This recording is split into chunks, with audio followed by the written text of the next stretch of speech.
انتخابات 2024 نے ایک ہی خاندان کے 6 افراد کو آمنے سامنے لا کھڑا کر دیا۔ سابق وزیر اعظم میر ظفر اللہ خان جمالی کے انتقال کے بعد خاندان سیاسی طور پر تقسیم ہو گیا۔ قومی اور صوبائی حلقوں پر میر ظفر اللہ خان جمالی کے بیٹوں میر جاوید خان جمالی اور میر عمر خان جمالی کے مقابلے میں ان کے چچا زاد بھائی میدان میں آ گئے۔ حلقہ پی بی 16 پر آزاد امیدوار میر عمر خان جمالی کے مقابلے میں پیپلز پارٹی سے ان کے چچا زاد بھائی حسن علی جمالی اور مسلم لیگ نون سے چچا زاد بھائی میر فائق علی جمالی کی اہلیہ الیکشن لڑ رہی ہیں۔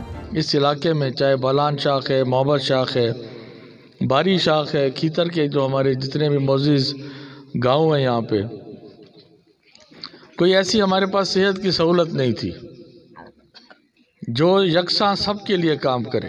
این 255 سے آزاد امیدوار میر جاوید خان جمالی کے مد مقابل ان کے چچا زاد بھائی پیپلز پارٹی سے میر چنگیز جمالی اور مسلم لیگ نون سے میر خان محمد جمالی امیدوار ہیں۔ دیہاتوں کے لحاظ سے شاخوں کی بھل صفائی اور روڈوں کا کام، شہر کے حوالے سے سیوریج ہے، واٹر سپلائی ہے، اپنا بجلی ہے، اور یہ اجتماعی کام ہے، اور صحت ہے، تعلیم ہے، ہاسپٹل ہے، اپ گریڈیشن کرنا، یہ اشد ضروری چیزیں ہیں جو انشاءاللہ اس دفعہ ضرور کرائیں گے۔